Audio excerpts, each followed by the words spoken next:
السلام علیکم ورحمۃ اللہ وبرکاتہ۔ کیا حال ہے آپ سب کا؟ امید کرتی ہوں آپ سب صحت اور ایمان کی بہترین حالت میں ہوں گے۔ ڈیلی کا جو قرآن کا ہماری کلاس ہوتی ہے اس کا لیسن آپ سن رہے ہوں گے اور دوسروں کے ساتھ بھی شیئر کرتے ہوں گے۔ آج الحمدللہ اللہ تعالیٰ نے مجھے توفیق دی ہے کہ کچھ ٹاپکس لیے جائیں اور ان کے اوپر بھی ہماری بات ہو۔ تو آج کا جو ہمارا ٹاپک ہے وہ ہے وضو کے مسائل۔ بہت سارے لوگ ایسے ہیں جنہیں میں نے دیکھا ہے کہ انہیں صحیح طریقہ نہیں آتا اور انہوں نے مجھ سے پوچھا بھی ہے، تو میں نے سوچا کہ کیوں نہ ایک ویڈیو اس کی ہو جانی چاہیے کہ وضو کے مسائل کیا کیا ہیں اور ہمیں انہیں کیسے حل کرنا ہے۔ چلیں جی دعا کرتے ہیں اللہ تعالیٰ سے۔ رب اشرح لی صدری ویسر لی امری واحلل عقدۃ من لسانی یفقہوا قولی رب زدنی علما۔ اعوذ باللہ من الشیطان الرجیم، بسم اللہ الرحمن الرحیم۔ سب سے پہلی بات تو یہ ہے کہ وضو کے بغیر نہ ہی نماز قبول ہوتی ہے اور نہ ہی قرآن پاک۔ اب دیکھیں کہ ہم وضو کریں گے تو ہماری نماز قبول ہوگی، بغیر وضو کے ہماری نماز قبول نہیں تھی۔ سوال یہ پیدا ہوتا ہے کہ ہم یہ بات کیوں کر رہے ہیں کہ وضو کے بغیر آپ لوگ سوچ رہے ہوں گے ہر کوئی وضو کرنے کے بعد ہی نماز ادا کرتا ہے۔ جی ایسے ہی بات ہے، لیکن میں نے اکثر ماؤں کو دیکھا ہے کہ وہ بچوں کو کہتی ہیں ہاتھ منہ دھو کے نماز پڑھ لو، ہاتھ منہ دھو کے قرآن پڑھ لو۔ لیکن اللہ تعالیٰ نے کیا فرمایا ہے کہ اللہ صلی اللہ علیہ وسلم کی حدیث سے پتہ چلتا ہے کہ وضو کے بغیر نماز ہوتی ہی نہیں ہے۔ ہم احادیث کی روشنی میں دیکھتے ہیں کہ کس طرح آپ صلی اللہ علیہ وسلم نے کیا فرمایا ہے اس کے بارے میں کہ کیسے وضو کرنا چاہیے اور کیا کیا اس کے مسائل ہیں، ان کا حل کیا ہے۔ عن ابی ہریرہ عن محمد فذکر احادیث منها وقال رسول اللہ صلی اللہ علیہ وسلم لا تقبل صلاة احدکم اذا احدث حتى يتوضأ، رواہ مسلم۔ حضرت ابو ہریرہ رضی اللہ عنہ سے رسول اللہ صلی اللہ علیہ وسلم کی کئی احادیث انہوں نے بیان کی ہیں، جن میں سے ایک یہ تھی کہ رسول اللہ صلی اللہ علیہ وآلہ وسلم نے فرمایا اللہ تعالیٰ بے وضو کی نماز قبول نہیں کرتا۔ ٹھیک ہے، آگے ہے کہ سب سے پہلے ہمیں وضو کرنے سے پہلے جو سب سے پہلا کام ہے وہ کیا کرنا چاہیے۔ وضو کرنے سے پہلے ہمیں سب سے پہلے بسم اللہ پڑھنی چاہیے۔ یہ نہیں کہ پوری بسم اللہ پڑھنی ہے کہ بسم اللہ الرحمن الرحیم، بلکہ صرف بسم اللہ پڑھنی ہے اور وضو شروع کر دینا ہے۔ اس کی بھی حدیث ہمیں پتہ چلتی ہے، حضرت سعید بن زید رضی اللہ عنہ کہتے ہیں کہ رسول اللہ صلی اللہ علیہ وآلہ وسلم نے فرمایا جس نے وضو سے پہلے بسم اللہ نہ پڑھی اس کا وضو نہیں۔ اسے ترمذی نے روایت کیا۔ دیکھیں جب ہم بسم اللہ ہی نہیں پڑھیں گے تو ہمارا وضو نہیں ہوگا۔ آگے وضو کی فضیلت کے بارے میں دیکھتے ہیں ہم کہ کیا حدیث ہمیں ملتی ہے۔ حضرت ابو ہریرہ رضی اللہ تعالی عنہ سے روایت ہے کہ رسول اللہ صلی اللہ علیہ وآلہ وسلم نے فرمایا کہ میرا حوض عدن اور ایلا کے فاصلے سے بھی زیادہ بڑا ہے۔ یہ عدن یمن کا اور ایلا فلسطین کا راستہ، یہ دو علاقوں کے یعنی کہ درمیانی فاصلہ ہے، جس کا آپ صلی اللہ علیہ وسلم نے فرمایا کہ میرا حوض اس سے بھی زیادہ بڑا ہے۔ اس کا پانی برف سے زیادہ شفاف، سفید، شہد اور دودھ سے زیادہ میٹھا ہے۔ دیکھیں کہ شہد کتنا مٹھاس والا ہوتا ہے، لیکن آپ صلی اللہ علیہ وسلم نے کہا فرمایا کہ اس کا پانی اس سے بھی زیادہ میٹھا ہوگا۔ اس پر رکھے ہوئے برتن تعداد میں آسمان کے ستاروں سے بھی زیادہ ہیں۔ قیامت کے روز دوسری امت کے لوگوں کو اس طرح اپنے حوض پر آنے سے روکوں گا جس طرح کوئی آدمی دوسرے آدمی کے اونٹوں کو اپنے حوض پر آنے سے روکتا ہے۔ صحابہ کرام نے عرض کیا اے اللہ کے رسول، کیا آپ ہمیں اس روز پہچان لیں گے؟ تو آپ صلی اللہ علیہ وآلہ وسلم نے فرمایا ہاں، وضو کے باعث تمہارے ہاتھ پاؤں اس قدر روشن اور چمکدار ہوں گے کہ ایسے نشان کسی دوسری امت کے لوگوں کے لیے نہیں ہوں گے۔ اسے مسلم نے روایت کیا ہے۔ اور آپ دیکھیں کہ کتنا بڑی اس کی فضیلت ہے کہ ہم دن میں 5 بار تو 5 بار نہیں، چلو 3 بار کر لیں، یا کیونکہ کچھ لوگ مغرب کے وضو کرتے ہیں اس کے ساتھ عشاء کی نماز ادا کر لیتے ہیں، یا ظہر کے نماز کے بعد عصر کی کر لیتے ہیں. تو ہم جتنی دفعہ بھی وضو کرتے ہیں ہمارے ہاتھ پاؤں اس قدر روشن ہوں گے. ٹھیک ہے جی. آگے ہے وضو کا مسنون طریقہ، ہم دیکھتے ہیں کہ وہ کیا ہے. حضرت حمران رضی اللہ عنہ سے روایت ہے کہ حضرت عثمان نے وضو کے لیے پانی منگوایا. پہلے اپنی ہتھیلیاں 3 مرتبہ دھوئیں، یعنی کہ جو ہے ہماری ہتھیلیوں میں یہ پورا ہاتھ آ جاتا ہے. ہمارے پورے ہاتھ کے جو پونچے ہیں، ہاتھ کے آگے جو پہلی ہڈی ہے اسے پونچا کہتے ہیں، اس تک پہلے ہم سب سے پہلے کیا کریں گے، بسم اللہ پڑھیں گے. اس کے بعد ہم اپنے ہاتھوں کو 3 دفعہ دھوئیں گے. اس کے بعد 3 دفعہ کلی کریں گے، پھر 3 دفعہ ناک میں پانی ڈالیں گے، پھر اپنے منہ کو 3 دفعہ دھوئیں گے.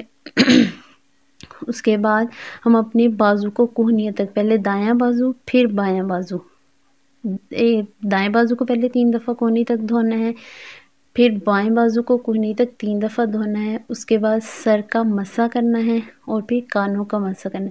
سر کا مسح ایسے کرنا ہے کہ دونوں ہاتھوں کو جوڑ کے سر کے اگلے حصے سے ہاتھ پیچھے گردن کی گدی تک لے کے جانے ہیں، پھر گدی سے آگے سر کے پہلے والے حصے تک لانے ہیں. ٹھیک ہے. اس کے بعد یہ ہے کہ ہم نے کانوں کا جو مسح کرنا ہے وہ یہ ہے کہ اپنی شہادت کی جو انگلیاں ہیں وہ کانوں کے اندر سوراخوں میں ڈالی ہیں، اور جو انگوٹھے ہیں وہ کان کے پیچھے، اس کا مسح کرنا ہے. اور جو گردن کا مسح ہے وہ سنت سے ثابت نہیں ہے کہ گردن کا مسح بھی ہے. اس کے بعد ہم نے اپنا دایاں پاؤں 3 دفعہ دھونا ہے، پھر بایاں پاؤں دھونا ہے. اور اس کے ساتھ یہ ہے کہ ہاتھ دھوتے ہوئے بھی اور پاؤں دھوتے ہوئے بھی انگلیوں کا خلال بہت ضروری ہے. ٹھیک ہے. آگے یہ ہے کہ کچھ لوگ کہتے ہیں کہ وضو کرنے سے پہلے نیت کرنا ضروری ہے، تو یہ بھی ہمیں سنت سے نہیں پتہ چلتا.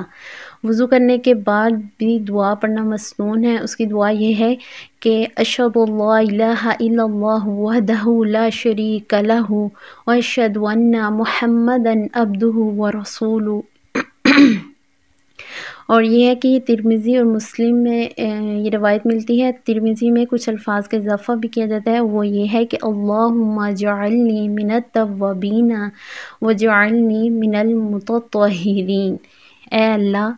اس کا جو ترجمہ ہے وہ بھی دیکھیں بہت ہی اچھا ہے. اس میں یہ ہے کہ اگر ہم اللہ تعالیٰ نے اس کی جو فضیلت ہے کہ وضو کے بعد جو مسنون دعا پڑھنی ہے، اس کی فضیلت یہ ہے کہ وضو کرنے کے بعد جو یہ دعا پڑھتا ہے تو اس کے لیے جنت کے 8 دروازے کھول دیے جاتے ہیں. اب دیکھیں اور ہمیں کیا چاہیے کہ ہمارے لیے جنت کے 8 دروازے کھول دیے جائیں. اللہ تعالیٰ سے دعا ہے کہ اللہ تعالیٰ ہمیں اس دعا کو پڑھنے کی توفیق دے.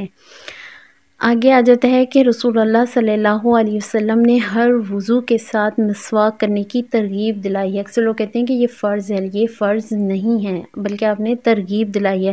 اور آپ صلی اللہ علیہ وسلم کی اس کے بارے میں حدیث ملتی ہے کہ آپ نے فرمایا اگر مجھے امت کی تکلیف کا احساس نہ ہوتا تو میں ہر نماز کے ساتھ مسواک کا حکم دیتا. آپ دیکھیں کہ اکثر لوگوں کو دانتوں کا پرابلم ہوتا ہے، وہ نہیں کر سکتے، یا کبھی بندہ جلدی میں ہوتا ہے، تو دیکھیں آپ صلی اللہ علیہ وسلم نے ہمیشہ اپنی امت کے لیے آسانیاں ہی پیدا کی ہیں. اور آپ کو پتہ ہے کہ اسلام ایک بہت ہی آسان دین ہے، مشکلات نہیں ہے اس میں. اللہ تعالیٰ نے ہمیں اتنی آسانیاں دی ہیں، ہر مسئلے میں اللہ تعالیٰ نے ہمارے لیے کوئی نہ کوئی اس کا آسان حل بتایا ہے. اس لیے ہمیں چاہیے کہ ہم اس اسلام کو دل و جان سے اسے قبول کریں اور اس کے اوپر عمل کریں. ٹھیک ہے. اور مسواک کرنے کی فضیلت جو ہے اس کا یہ ہے کہ آپ صلی اللہ علیہ وسلم نے فرمایا مسواک منہ کی پاکیزگی اور رب تعالیٰ کی خوشنودی کا باعث ہے. ٹھیک ہے. اور ہمارا آگے ایک مسئلہ ہوتا ہے کہ روزہ ہو تو ناک میں پانی چڑھانا ہے یا نہیں چڑھانا. اس میں یہ کہ اگر آپ کا روزہ نہیں ہے تب تو آپ ناک میں پانی چڑھائیں گے، اور اگر آپ کا روزہ ہے تو پھر ناک میں پانی نہیں چڑھایا جانا. پھر یہ ہے کہ ایک تو سر کا مسح، دوسرا پگڑی کے اوپر بھی مسح کیا جا سکتا ہے. یہ بھی آپ صلی اللہ علیہ وسلم کی حدیث سے پتہ چلتا ہے.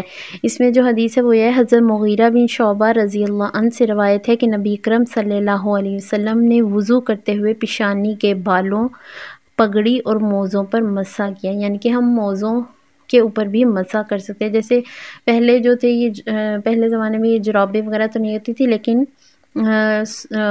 موزے استعمال ہوتے تھے، تو اس لیے موزوں کا ذکر ہے۔ لیکن اب جیسے ہم لوگ ساکس جرابیں وغیرہ پہنتے ہیں تو ان کے اوپر بھی مسح کیا جا سکتا ہے، لیکن یہ ہے کہ اس کی بھی مدت ہے، یعنی کہ جو مقیم حضرات ہیں ان کے لیے 1 دن اور 1 رات ہے، اور جو سفر میں ہے یعنی کہ جو مسافر ہے کہیں جا رہے ہیں تو ان کے لیے 3 دن رات ہے، یعنی کہ وہ 3 دن رات جوتے کے اوپر سے بھی مسح کر سکتے ہیں اور ساکس کے اوپر سے بھی مسح کر سکتے ہیں۔ اور اس میں اکثر لوگوں کا یہ کہنا ہے کہ اگر نیند آ جائے تو مسح نہیں کیا جاتا، یعنی کہ پھر دوبارہ وضو کرنا پڑتا ہے۔ تو اس میں بھی ہمیں احادیث ملتی ہیں، ہم دیکھتے ہیں حضرت صفوان بن اسال رضی اللہ عنہ سے روایت ہے کہ جب ہم سفر میں ہوتے تو رسول اللہ صلی اللہ علیہ وسلم 3 دن رات موزے پہنے رکھنے کا حکم دیتے، خواہ پیشاب پخانہ کی حاجت ہو یا نیند آئے، البتہ جنابت کی وجہ سے موزے اتارنے کا حکم دیتے تھے۔ یعنی کہ اگر ہمیں نیند بھی آ جائے، جیسے ہمارے کچھ علاقہ جات میں بہت زیادہ سردی ہوتی ہے، تو اس میں یہ کہ اگر عشاء کی نماز کے ساتھ اگر کوئی وضو کر کے ساکس پہن کے سو جاتا ہے تو وہ صبح فجر کی نماز اس کے ساتھ مسح کر کے پڑھ سکتا ہے، ٹھیک ہے جی۔ اور دوسرا یہ کہ وضو کے بعد وضو کرنے کے جو اعضاء ہیں وہ خشک نہیں ہونا چاہیے، کیونکہ ان کے لیے وعید ہے کہ آپ صلی اللہ علیہ وسلم نے فرمایا خشک ایڑیوں کے لیے آگ کا عذاب ہے، اسے مسلم نے روایت کی ہے۔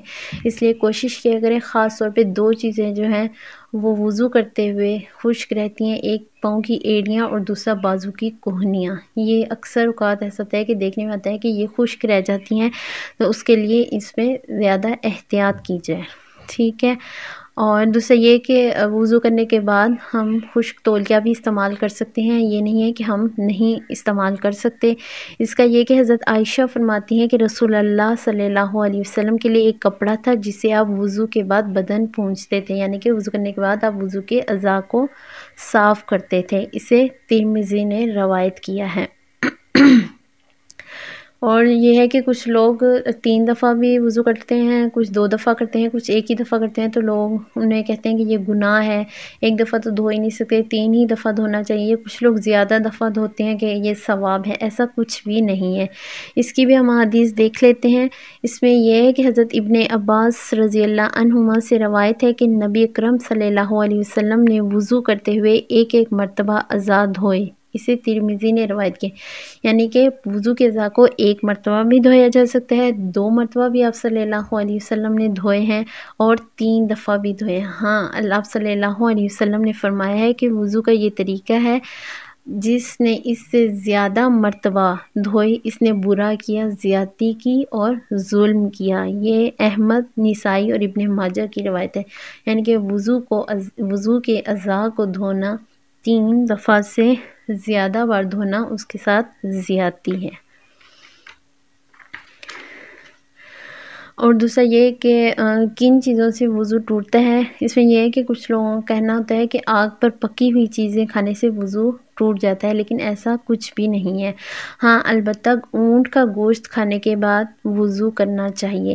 اس کی جو حدیث ہے وہ ہمیں احمد اور مسلم سے ملتی ہے۔ حضرت جابر بن سمرہ رضی اللہ عنہ سے روایت ہے کہ ایک شخص نے رسول اللہ صلی اللہ علیہ وسلم سے پوچھا کہ ہم بکری کا گوشت کھا کر وضو کریں؟ آپ نے فرمایا چاہو تو کر لو، نہ چاہو تو نہ کرو۔ پھر اس نے سوال کیا کیا اونٹ کا گوشت کھا کر وضو کریں؟ آپ صلی اللہ علیہ وسلم نے فرمایا ہاں، اونٹ کا گوشت کھا کر وضو کرو۔ اسے مسلم اور احمد نے روایت کیا ہے۔ آپ دیکھیں کہ ہو سکتا ہے اس کی کوئی مصلیحت ہو کہ ایسا کیا ہو اونٹ کے گوشت میں پایا جاتا ہے جس کی وجہ سے آپ صلی اللہ علیہ وسلم نے یہ کہا ہے، ٹھیک ہے جی۔ آگے ہے کہ سب سے اہم مسئلہ اور دوسرا یہ بھی آتا ہے کہ چکنائی والی چیزیں کھانے کے بعد آپ صلی اللہ علیہ وسلم کلی کیا کرتے تھے۔ حضرت عبداللہ بن عباس سے روایت ہے کہ رسول اللہ صلی اللہ علیہ وآلہ وسلم نے دودھ پیا اور کلی کی، پھر فرمائے اس میں چکناہٹ ہے۔ اس سے پتہ چلتا ہے کہ چکنائی والی اگر چیز ہم کھائیں تو اس کے بعد کلی کر لیا کریں، کیونکہ اس کا ذائقہ منہ میں رہ جاتا ہے۔ اور دوسرا سب سے اہم جو مسئلہ ہے وہ یہ ہے کہ اکثر مائیں وضو کیا تو اس کے بعد بچوں کو واش روم آ جائے تو انہیں واش روم کروانے کے بعد، انہیں واش کرنے کے بعد وہ ایسے ہی ہینڈ واش کرتی ہیں اور نماز پڑھ لیتی ہیں۔ لیکن اگر وہ بچوں کو واش روم لے کے جاتی ہیں تب تو ٹھیک ہے، لیکن اگر وہ بچوں کو واش کرتی ہیں تو اس کے بعد ان کا وضو ٹوٹ جاتا ہے، وہ وضو دوبارہ کریں گی، کیونکہ اگر شرمگاہ کی آڑ اگر کپڑے کی آڑ کے بغیر ان کی شرمگاہ کو ہاتھ لگتا ہے تو پھر وضو ٹوٹ جاتا ہے، اس سے وضو دوبارہ کرنا پڑتا ہے۔ ٹھیک ہے جی، اللہ تعالیٰ سے دعا ہے کہ اللہ تعالیٰ ہمیں صحیح معنوں میں وضو کرنے اور اس کا اہتمام کرنے، اس کی دعا پڑھنے کی توفیق دیں، اور دوسرا یہ کہ ہمیں دوسروں تک بھی اس کے احکامات اور جو مسائل ہیں وہ بتانے کی اور انہیں سمجھانے کی توفیق دیں۔ السلام علیکم ورحمۃ اللہ وبرکاتہ۔